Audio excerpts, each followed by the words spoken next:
This is Kung Fu, also known as Wushu, and this traditional Chinese martial art has been taught in South Africa by Sifu Marco for over 36 years. We're teaching a kind of a more traditional form of Chinese Kung Fu. The lineage comes from, it's long fist, northern long fist from Li Mao Ching, which is Han Ching Tan line, and combined with Hong Chuan, which is a Hongguo-based style that comes from the line of Wang Fei Hong, which is very, very famous in China. Marco Kavalieratos' love for Kung Fu started when he was a youngster. I got into martial arts from a very young age, from about 6 years old, and I got into traditional Chinese Kung Fu from about 13 years old. Obviously, the movies influenced our behavior, so movies that had Bruce Lee and all the Kung Fu movies were pretty inspirational. We were in South Africa, in the bottom of the world.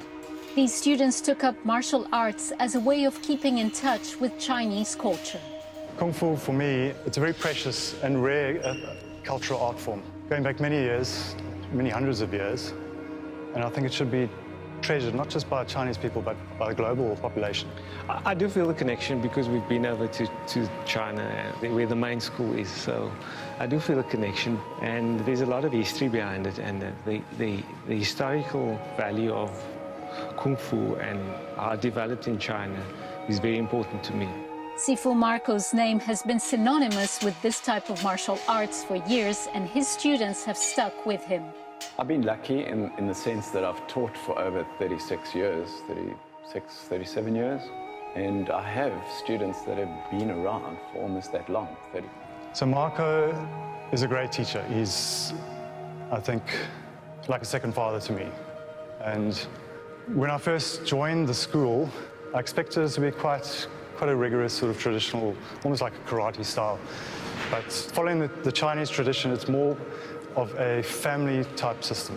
Wushu remains a fringe sport across the continent, but Sifu Marco believes that with more time and money, traditional martial arts could grow. There's a huge interest in Chinese Kung Fu amongst African population. The problem is getting to those places to teach them. If we had the right kind of funding, and again, martial arts isn't a popular sport in Africa, but if there was enough funding in it, I think one could move it into the areas where there would be a lot of interest amongst the youth in our country, particularly throughout Africa.